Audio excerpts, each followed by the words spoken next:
서윤아, 너는 나를 잘 설명했지만 나를 사랑하지 않았다. 강단 위에서 쓰러진 그 순간 빛의 세계에서 들린 음성이었습니다.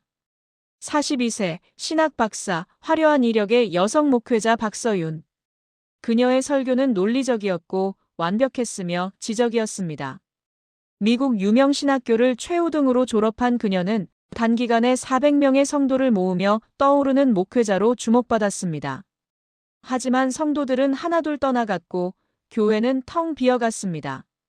말은 좋은데 마음이 와닿지 않는다는 속삭임이 교회를 떠돌았습니다. 그녀는 몰랐습니다. 자신이 하나님을 설명만 했지 단 한 번도 사랑하지 않았다는 것을. 자신이 성도들을 가르치기만 했지 단 한 번도 안아주지 않았다는 것을. 뇌출혈로 쓰러진 그 5분 동안 그녀는 이 세상이 아닌 곳을 경험했습니다. 빛의 세계에서 들린 음성은 차갑고도 명료했습니다. 서윤아, 너는 나를 잘 설명했지만 나를 사랑하지 않았다. 그리고 그녀는 또 다른 세계를 보았습니다. 차가운 울음만 가득한 어둠의 골짜기. 거기에는 설교는 잘했지만 사랑하지 않았던 목회자들이 있었습니다. 과연 그녀는 다시 돌아올 수 있을까요? 돌아온다면 그녀는 과연 변할 수 있을까요? 지식과 사랑 사이에서 길을 잃었던 한 목회자의 이야기. 지금 시작합니다. 여러분, 지금 이 영상을 보고 계신 시간이 몇 시인가요? 새벽인가요? 아침인가요? 혹은 깊은 밤인가요? 댓글에 지금 시간과 함께 아멘을 남겨주세요. 이 이야기가 여러분의 마음에 닿기를 기도하며 구독과 좋아요 버튼도 꼭 눌러주세요. 여러분의 작은 클릭 하나가 더 많은 사람에게 이 감동을 전할 수 있습니다. 그럼 지금부터 박서윤 목사의 고백을 함께 들어보시겠습니다. 나는 박서윤입니다. 42세 신학 박사 그리고 한때는 떠오르는 목회자였습니다. 미국 유명 신학교를 최우등으로 졸업했을 때 나는 확신했습니다. 내가 하나님께 쓰임받을 것이라고. 내 지식이, 내 논리가, 내 완벽한 준비가 이 땅의 영혼들을 살릴 것이라고 믿었습니다. 귀국 후 서울 한복판의 한 교회에 부임한 저는 젊고 세련된 여성. 목회자라는 타이틀 하나만으로도 사람들의 시선을 끌었습니다. 첫 설교 후 성도들의 반응은 뜨거웠습니다. 논리적이고 깊이 있다는 칭찬이 쏟아졌고 그 말들이 저를 더욱 열심히 만들었습니다. 설교문은 매주 20페이지가 넘었고 각주와 원어 해석, 신학적 논증으로 빼곡했습니다.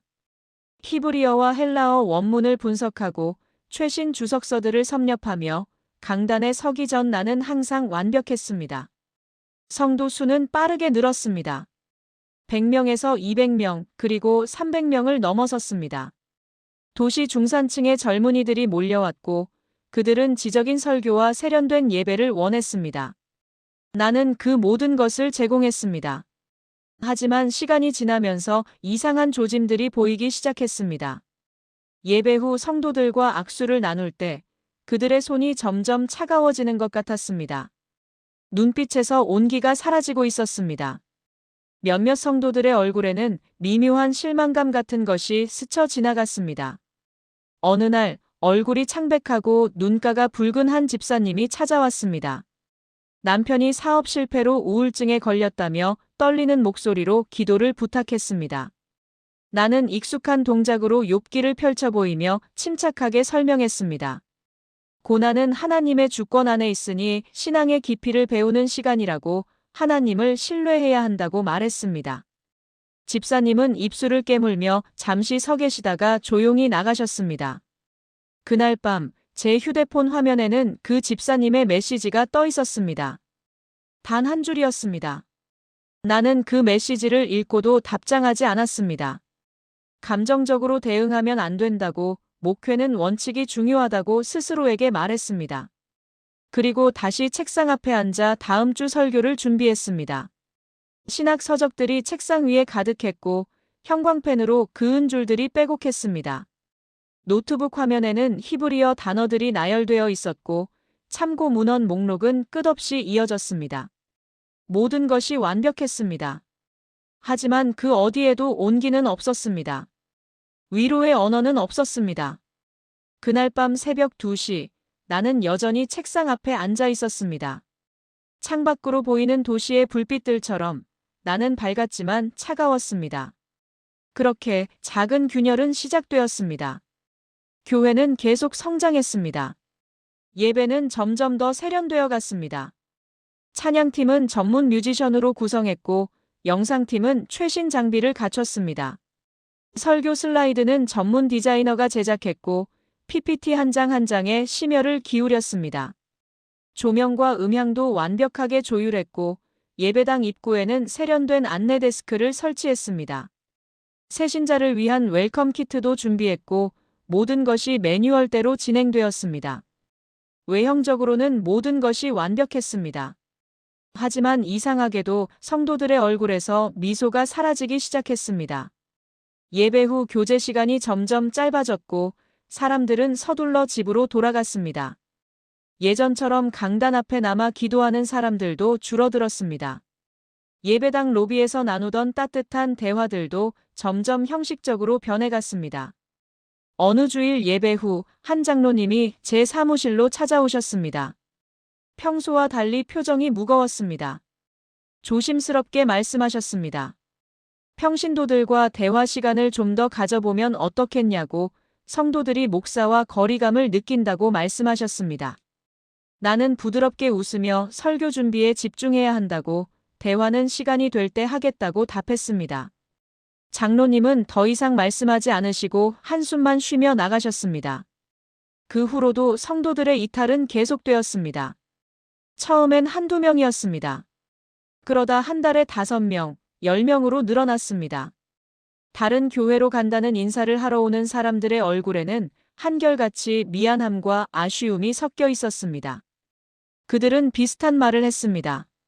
설교는 정말 좋은데 마음이 와닿지 않는다고 위로받고 싶었는데 가르침만 받았다고 조심스럽게 말했습니다. 나는 그 말의 의미를 이해할 수 없었습니다.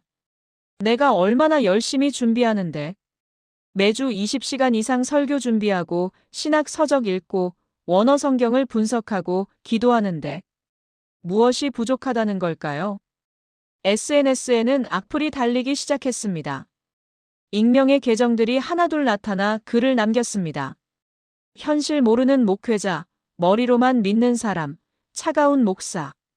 댓글을 읽을 때마다 가슴이 답답했지만 나는 그것을 시기와 질투로 치부했습니다. 진리를 제대로 전하니 핍박받는 것이라고 스스로를 위로했습니다.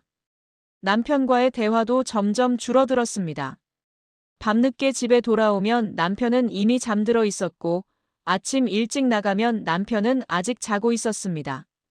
주말에도 나는 교회 일로 바빴습니다.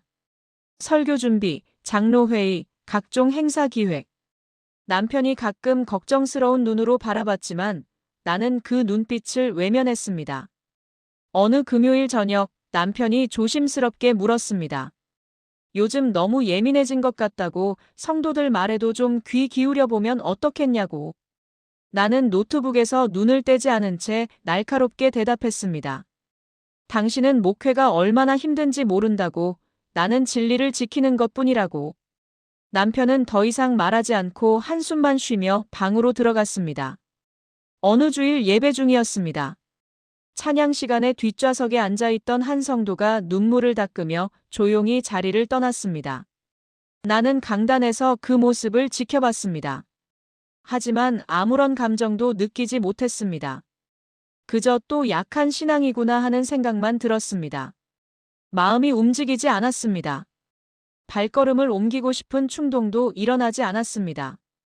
그렇게 나는 점점 더 차가워졌습니다. 나도 모르게 조금씩 그러나 확실하게. 월요일 아침 재정 담당 권사님이 급하게 사무실로 찾아왔습니다. 표정이 심상치 않았습니다. 서류 몇 장을 책상 위에 내려놓으며 무거운 목소리로 말씀하셨습니다. 이번 달 헌금으로는 찬양팀 사례비를 드릴 수 없다고 교육부 운영도 중단해야 할 것 같다고 했습니다. 나는 의자에 주저앉았습니다. 서류를 들여다봤습니다. 숫자들이 눈에 들어왔습니다. 작년 동월 대비 헌금 60% 감소. 성도 수는 작년 이맘때 400명이었는데 지금은 120명. 그 숫자들이 머릿속에서 계속 맴돌았습니다. 나는 무엇을 한 걸까요? 그날 저녁 긴급 장로회의가 소집되었습니다. 회의실 분위기는 무거웠습니다. 평소 온화하던 장로님들의 얼굴에도 근심이 가득했습니다. 한 장로님이 조심스럽게 입을 열었습니다. 솔직히 말씀드리자면 목사님이 너무 차갑다고 성도들이 다들 그렇게 말한다고 했습니다. 설교는 훌륭한데 목사님한테서는 온기가 느껴지지 않는다는 것이었습니다. 다른 장로님도 말씀하셨습니다. 처음에는 설교에 은혜 받았지만 이제는 설교 듣고 나면 머리는 가득 차는데 가슴은 텅 빈 느낌이라고 지식은 쌓이는데 위로는 없다고 했습니다. 나는 입술을 깨물었습니다. 반박하고 싶었지만 말이 나오지 않았습니다. 회의가 끝나고 나는 혼자 교회당에 남았습니다. 밤 11시, 텅 빈 예배당. 조명을 모두 끄고 강단에 앉았습니다. 어둠 속에서 객석을 바라봤습니다. 빈 의자들이 줄지어 서 있었습니다. 한때 가득 찼던 그 자리들. 이제는 절반도 차지 않는 그 공간. 갑자기 시야가 흔들렸습니다. 두통이 왔습니다. 머리 전체가 쥐어짜이는 것 같았습니다. 나는 강단 바닥에 쓰러질 뻔했지만 간신히 난간을 붙잡았습니다. 숨을 몰아쉬며 진정시켰습니다. 집에 돌아왔을 때 남편이 걱정스러운 얼굴로 물었습니다. 괜찮냐고, 얼굴이 창백하다고. 나는 고개를 저었습니다. 괜찮다고, 피곤해서 그렇다고 대답했습니다. 남편은 병원에 가보라고, 요즘 너무 무리하는 것 같다고 말했습니다. 나는 단호하게 거절했습니다. 나는 약해질 수 없다고, 지금은 교회가 위기라고 말했습니다. 남편은 긴 한숨을 쉬었습니다. 당신은 왜 그렇게 자신을 몰아붙이냐고, 당신도 사람이라고 말했습니다. 하지만 나는 듣지 않았습니다. 아니, 듣고 싶지 않았습니다. 봉사자들도 하나둘 떠났습니다. 찬양팀장이 사임서를 냈고 교육부장도 그만뒀습니다. 주일학교 교사들도 더 이상 못하겠다며 자리를 비웠습니다. 그들의 입에서 나온 말은 비슷했습니다. 실수하면 따뜻하게 말해주는 게 아니라 지적만 한다고, 봉사가 기쁨이 아니라 부담이 되었다고 했습니다. 다음 주일 예배당은 절반도 차지 않았습니다. 성도석은 텅텅 비었는데 강단 위 제 설교문만 점점 더 완벽해지고 있었습니다. 20페이지에서 25페이지로 각주는 더 늘어났고 신학적 논증은 더 정교해졌습니다. 하지만 그 완벽한 설교문을 들을 사람은 점점 줄어들고 있었습니다. 나는 그 기이한 대비 속에서 처음으로 진짜 불안을 느꼈습니다. 손이 떨렸습니다. 밤에 잠이 오지 않았습니다. 새벽에 눈을 뜨면 가슴이 답답했습니다. 무언가 잘못되고 있다는 것을 나도 알고 있었습니다. 남편과의 갈등이 폭발한 건 어느 금요일 밤이었습니다. 나는 노트북 앞에 앉아 다음 주 설교를 준비하고 있었습니다. 남편이 거실로 나와 조용히 물었습니다. 우리 언제 마지막으로 진짜 대화했냐고. 나는 화면에서 눈을 떼지 않은 채 대답했습니다. 무슨 소리냐고, 우리 매일 얘기하지 않냐고. 남편의 목소리가 떨렸습니다. 아니라고, 진짜 대화 말이라고, 설교 얘기, 교회 얘기 말고 우리 얘기를 말하는 거라고. 나는 여전히 화면을 보며 대답했습니다. 지금 설교 준비 중이니 나중에 하자고. 남편이 벌떡 일어났습니다. 그리고 외쳤습니다. 당신은 이제 나를 보지 않는다고. 성도들도 안 보고 나도 안 본다고. 당신 눈에는 오직 완벽한 설교, 완벽한 목회, 완벽한 이미지만 보인다고. 사람은 안 보인다고 소리쳤습니다. 나는 고개를 들었습니다. 남편의 눈에는 눈물이 가득했습니다. 나는 처음으로 당황했습니다. 변명처럼 말했습니다. 나는 하나님의 일을 하고 있다고. 남편은 더 큰 목소리로 말했습니다. 하나님은 당신더러 사람들을 사랑하라고 하셨지 판단하라고 하신 게 아니라고. 그렇게 소리치고는 방문을 쾅 닫고 나갔습니다. 나는 그 자리에 혼자 남았습니다. 노트북 화면의 불빛만이 어둠 속에서 깜빡였습니다. 머릿속이 하얗게 비었습니다. 며칠 후, 한 성도가 상담을 요청했습니다. 20대 후반의 젊은 자매였습니다. 사무실에 들어온 그녀의 얼굴은 창백했고 눈가에는 다크서클이 짙었습니다. 떨리는 목소리로 말했습니다. 요즘 너무 힘들다고, 우울증이 심해져서 살고 싶지 않다고. 나는 익숙한 동작으로 성경을 펼쳤습니다. 빌립보서 4장 13절을 펼쳐 보이며 침착하게 읽었습니다. 내게 능력 주시는 자 안에서 내가 모든 것을 할 수 있다고. 하나님을 의지하면 우울증은 믿음으로 극복할 수 있다고 설명했습니다. 기도하라고 매일 새벽에 일어나서 큐티하라고 조언했습니다. 자매가 입술을 깨물며 말했습니다. 목사님, 저는 지금 말씀이 아니라. 하지만 말을 끝까지 잊지 못했습니다. 나는 부드럽지만 단호하게 말했습니다.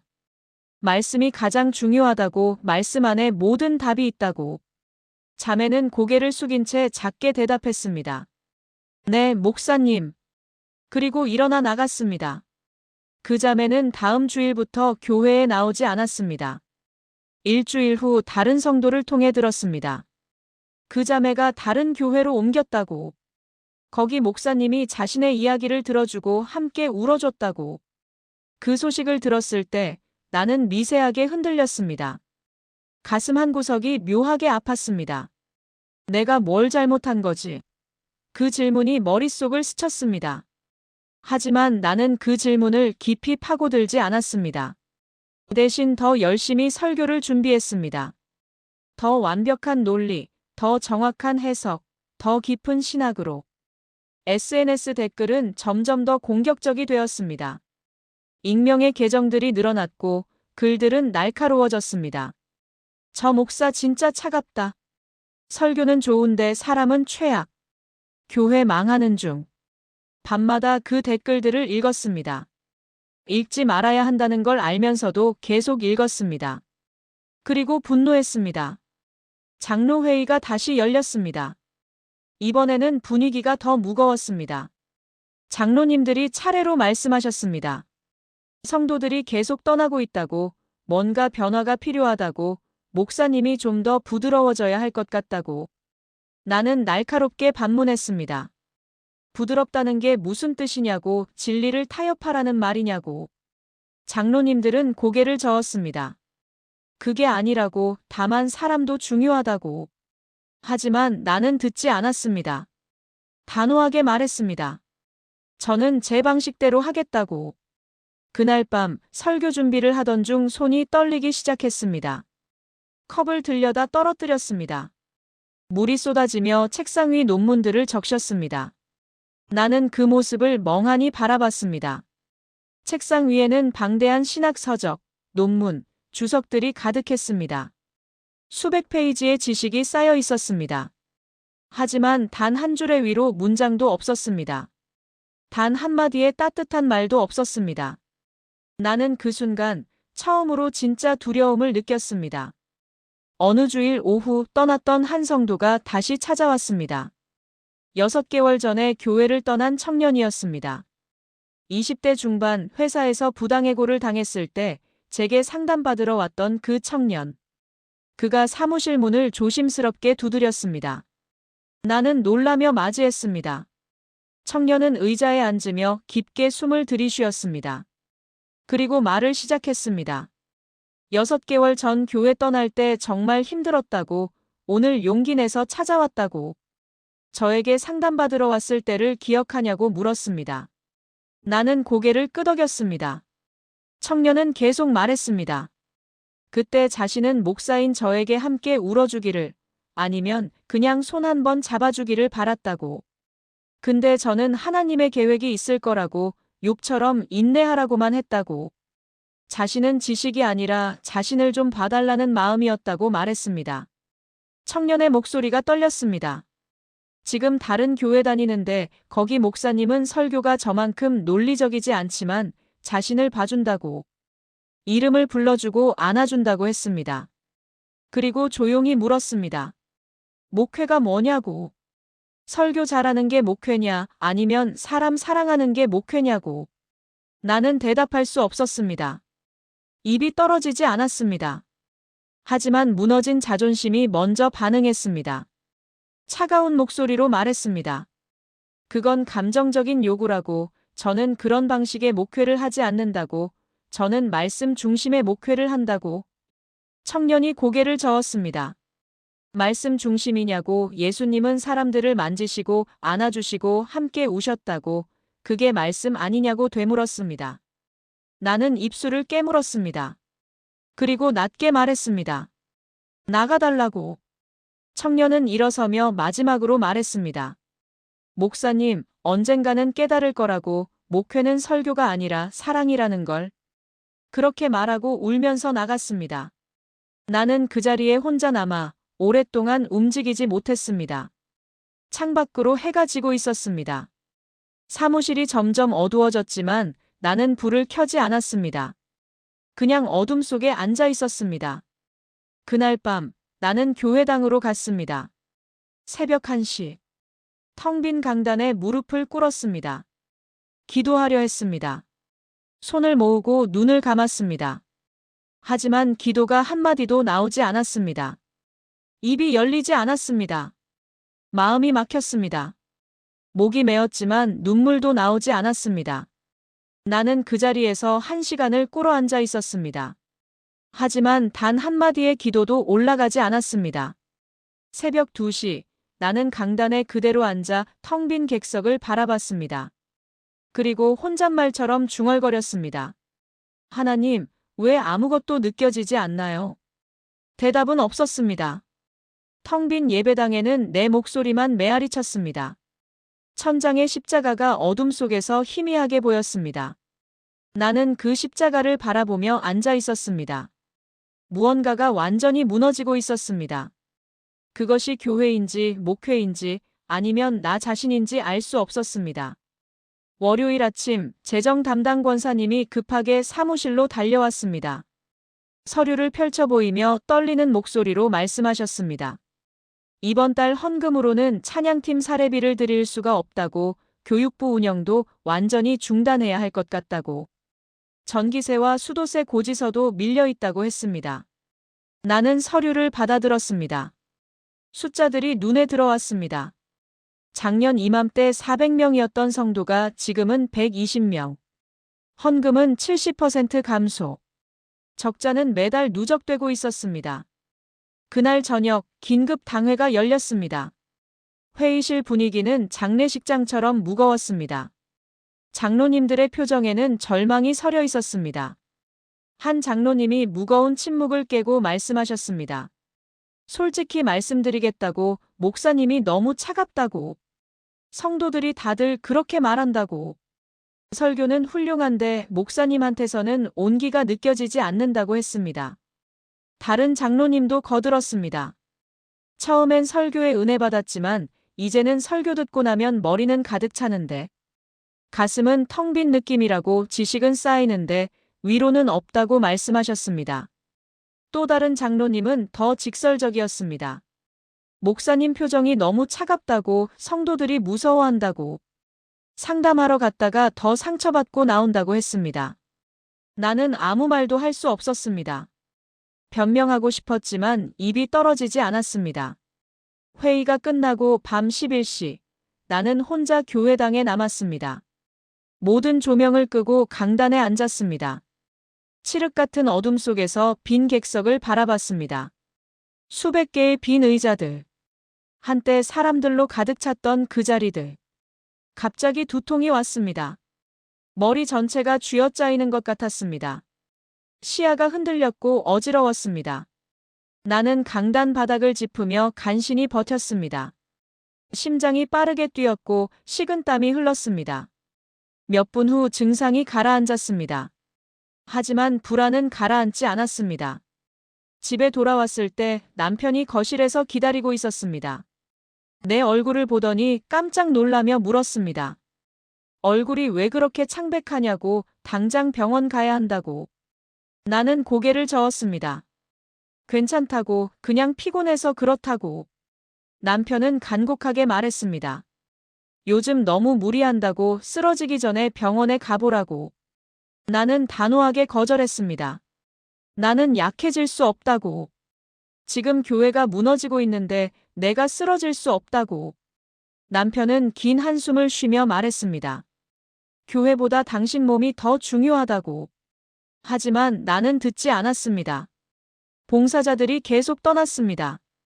찬양팀이 해체되었고 주일학교가 문을 닫았습니다. 교육부서가 중단되었고 구역 모임도 하나둘 사라졌습니다.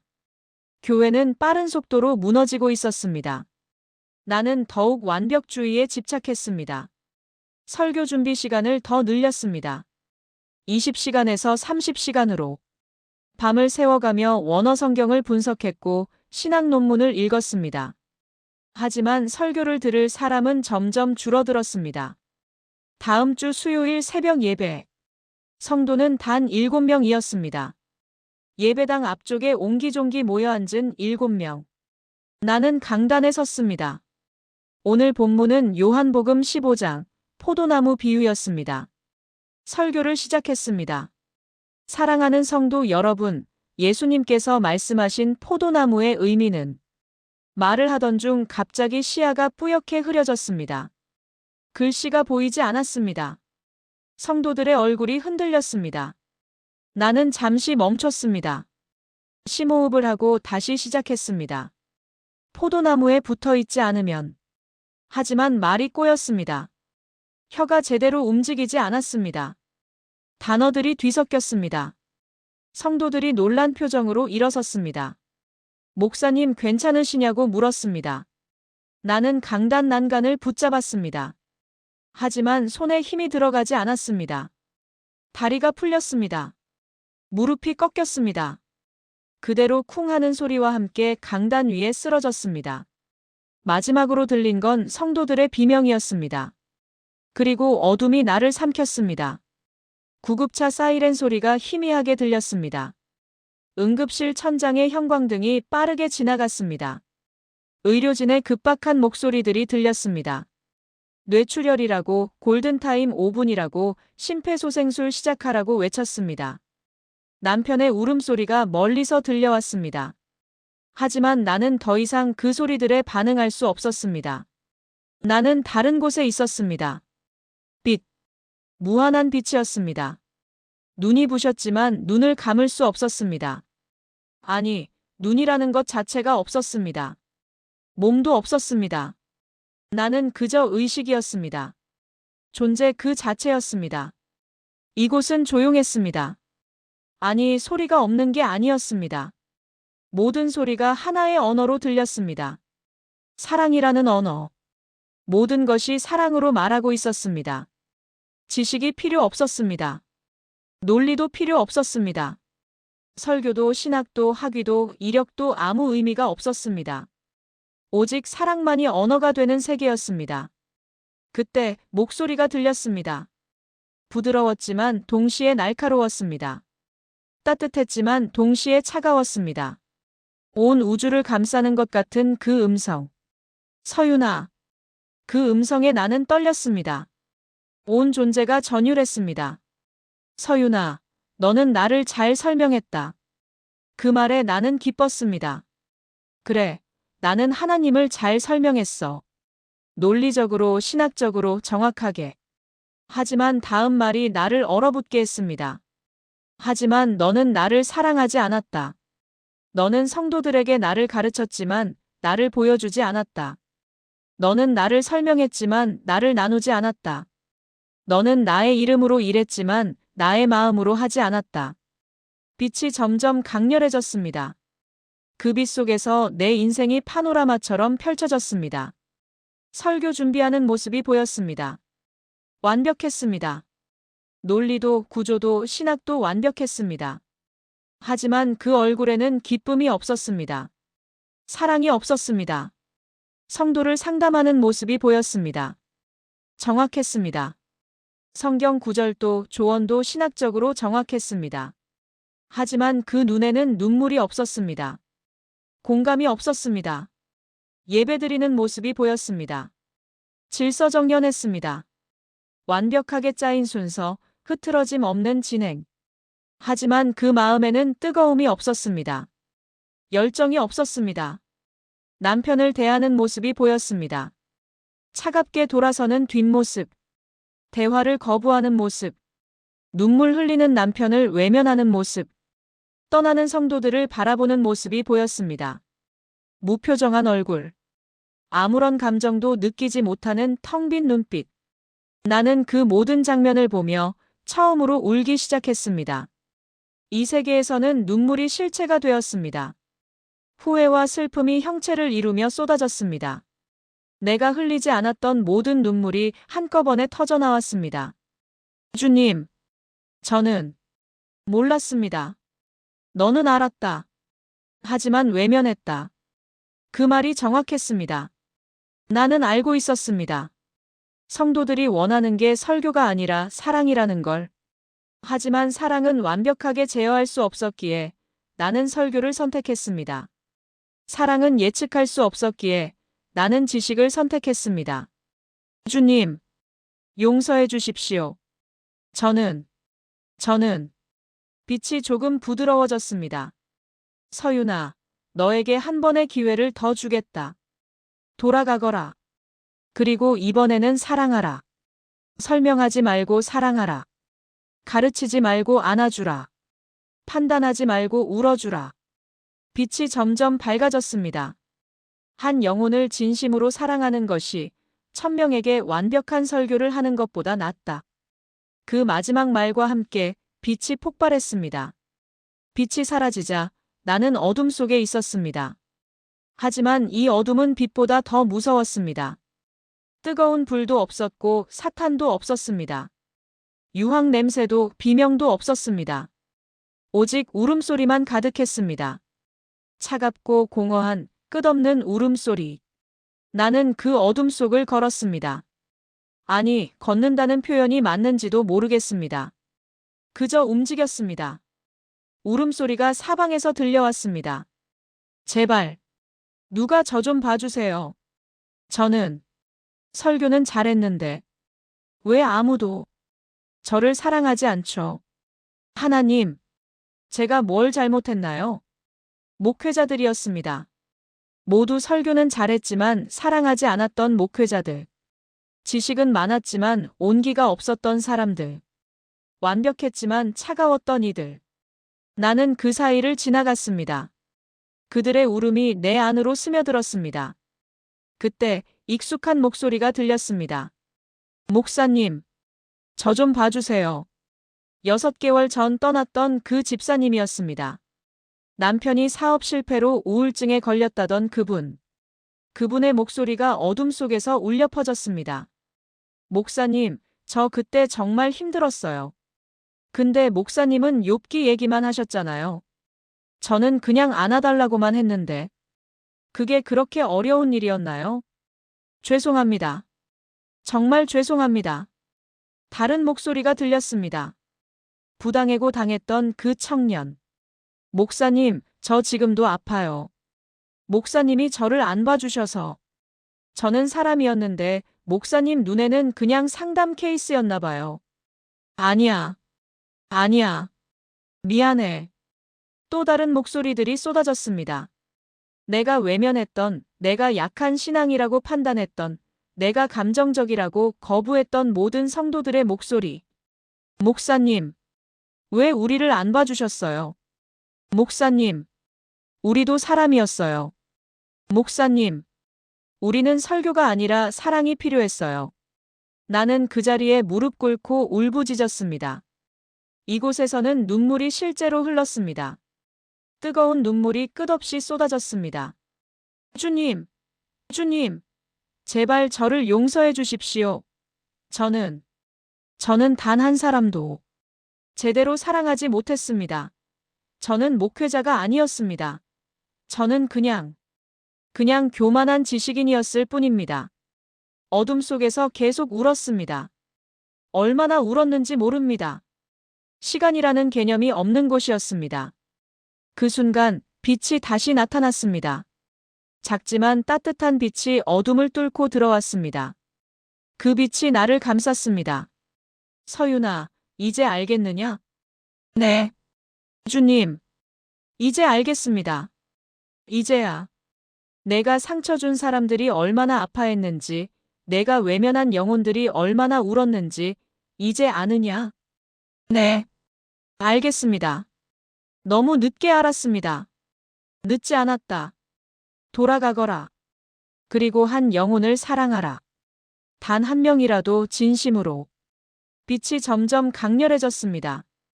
따뜻한 빛이 온몸을 감쌌습니다. 그리고 멀리서 소리가 들렸습니다. 삐삐삐. 심전도 기계 소리였습니다. 심박수 돌아왔습니다. 맥박 정상. 기적이야. 기적이에요. 의사의 목소리가 들렸습니다. 간호사들의 안도하는 소리도 들렸습니다. 나는 천천히 눈을 떴습니다. 눈부신 수술실 조명, 하얀 천장, 마스크 쓴 의료진들, 그리고 여보, 남편의 목소리였습니다. 울고 있었습니다. 나는 입술을 떨며 작게 말했습니다. 여보, 응, 나야. 미안해. 정말 미안해. 남편은 내 손을 꼭 잡으며 울었습니다. 괜찮다고 살아줘서 고맙다고, 그것만으로도 충분하다고 말했습니다. 나는 눈물을 흘렸습니다. 이번 눈물은 달랐습니다. 후회도 있었지만 그보다 더 큰 감사가 있었습니다. 다시 돌아왔다는 감사. 다시 기회를 받았다는 감사. 일주일 후 나는 병원에서 퇴원했습니다. 교회로 돌아왔을 때 성도들이 기다리고 있었습니다. 20명 남짓. 끝까지 남아있던 분들. 나는 그들 앞에 섰습니다. 목소리가 떨렸습니다. 성도 여러분. 저는 지금까지 여러분을 사랑하지 않았습니다. 성도들이 놀란 표정을 지었습니다. 저는 설교는 잘했습니다. 하지만 여러분의 마음은 보지 못했습니다. 저는 가르치기만 했지 안아주지 않았습니다. 저는 목회자가 아니었습니다. 나는 고개를 숙였습니다. 용서해 주십시오. 한 권사님이 울먹이며 말씀하셨습니다. 괜찮다고, 돌아오셔서 감사하다고. 첫 예배를 드렸습니다. 화려한 영상도 전문 찬양팀도 없었습니다. 그저 20명이 손을 잡고 찬양했습니다.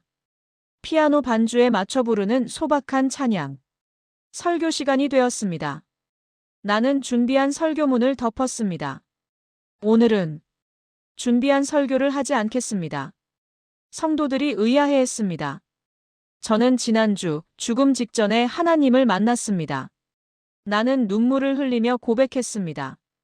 빛의 세계에서 본 것들을, 어둠의 골짜기에서 들은 것들을, 하나님께서 하신 말씀들을 있는 그대로 나눴습니다. 하나님은 제게 말씀하셨습니다. 서윤아, 너는 나를 잘 설명했지만 나를 사랑하지 않았다고. 성도들도 함께 울기 시작했습니다. 저는 이제 한 명을 사랑하기 위해 목회하겠습니다. 10명을 가르치는 것보다 한 명을 안아주는 목회를 하겠습니다. 완벽한 설교보다 불완전하지만 진심 담긴 사랑을 드리겠습니다. 그날 예배는 완벽하지 않았습니다. 설교도 짧았고 논리도 완벽하지 않았습니다. 하지만 사랑이 있었습니다. 처음으로 진짜 사랑이 있었습니다. 석 달이 흘렀습니다. 교회는 여전히 작았습니다. 성도는 50명 정도로 늘었지만 예전의 400명과는 비교할 수 없었습니다. 예배당은 여전히 절반이 비어 있었고 재정도 빠듯했습니다. 하지만 나는 행복했습니다. 평생 처음으로 진짜 평안을 느꼈습니다.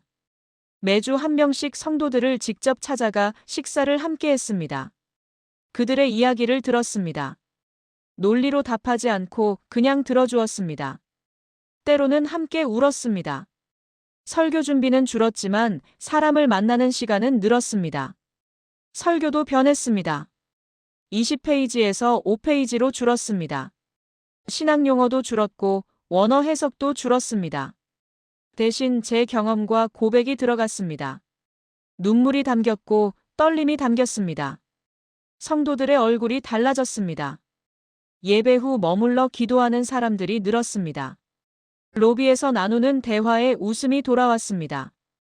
어느 날 나는 결심했습니다. 과거에 내가 상처 준 성도를 찾아가기로. 그 청년. 부당해고 당했을 때 찾아왔다가 차가운 대답만 듣고 떠난 그 청년. 나는 그가 다니는 교회 주소를 알아냈습니다. 주일 예배 시간에 맞춰 그 교회 앞에서 기다렸습니다. 예배가 끝나고 청년이 나왔습니다. 나를 보더니 깜짝 놀랐습니다. 목사님? 나는 떨리는 목소리로 물었습니다. 시간 좀. 괜찮아요? 우리는 근처 공원 벤치에 앉았습니다. 나는 한참을 말을 잇지 못하다가 입을 열었습니다. 저는 당신에게 사과하러 왔습니다. 청년은 아무 말 없이 나를 바라봤습니다. 당신이 힘들 때 저는 당신을 보지 못했습니다.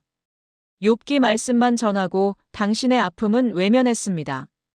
당신은 위로가 필요했는데 저는 가르침만 주었습니다. 목소리가 떨렸습니다. 저는 목회자가 아니었습니다. 저는 그저 교만한 신학자였을 뿐입니다.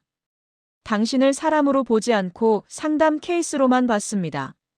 나는 벤치에서 일어나 청년 앞에 무릎을 꿇었습니다. 공원을 지나가던 사람들이 놀라 쳐다봤지만 나는 상관하지 않았습니다. 미안합니다. 정말 미안합니다. 제가 당신의 마음을 보지 못했습니다. 제가 당신에게 상처를 주었습니다. 청년이 울먹이며 나를 일으켰습니다. 목사님, 일어나세요. 제발, 용서해 주실 수 있나요? 청년은 눈물을 닦으며 말했습니다. 목사님, 이미 용서했어요. 목사님이 변하셨다는 소문 들었어요. 제가 다니는 교회 목사님도 그러시더라고요. 박서윤 목사님이 완전히 다른 사람이 되셨다고. 우리는 서로 껴안고 울었습니다. 공원 벤치에서 지나가는 사람들이 쳐다보는 것도 모르고 우리는 한참을 울었습니다. 그날 밤 나는 교회 강단에 혼자 앉아 기도했습니다. 주님, 감사합니다. 저를 다시 불러주셔서, 저를 용서해 주셔서, 저에게 다시 기회를 주셔서. 눈물이 흘렀습니다. 저는 이제 알았습니다. 목회는 설교가 아니라 사랑이라는 것을. 한 영혼을 진심으로 품는 것이라는 것을. 그때 따뜻한 평안이 마음에 임했습니다. 온몸을 감싸는 평안. 말로 설명할 수 없는 평안. 잘했다, 내 딸아. 주님의 음성 같았습니다. 나는 평생 처음으로 진짜 평안을 경험했습니다. 완벽함이 주는 만족감이 아니라 사랑이 주는 평안이었습니다. 다음 주일 설교 제목은 이렇게 정했습니다. 한 영혼을 사랑하라. 설교를 시작하며 나는 성도들에게 말했습니다. 사랑하는 성도 여러분, 저는 오랫동안 하나님을 설명하는 데 집중했습니다. 하지만 이제는 하나님을 보여드리고 싶습니다. 말이 아니라 사랑으로. 성도들의 눈에서 눈물이 흘렀습니다. 교회는 작았지만 사랑이 넘쳤습니다. 숫자는 적었지만 기쁨이 넘쳤습니다. 그날 이후 박서윤의 설교에는 지식이 아닌 사랑이 담겼습니다. 하나님은 그녀를 다시 불러주셨습니다. 이번에는 진짜 목회자로. 사랑하는 여러분, 박서윤 목사의 이야기는 우리 모두의 이야기일 수 있습니다. 우리는 때로 정답을 아는 것에 집중하느라 사람을 사랑하는 것을 잊습니다. 완벽함을 추구하느라 온 길을 잃어버립니다. 하지만 하나님은 우리에게 말씀하십니다. 한 영혼을 사랑하라. 오늘 이 이야기가 여러분의 마음에 작은 울림이 되었기를 바랍니다. 댓글로 아멘과 함께 여러분의 생각을 나눠주세요. 구독과 좋아요는 더 많은 이들에게 이 감동을 전하는 힘이 됩니다. 감사합니다.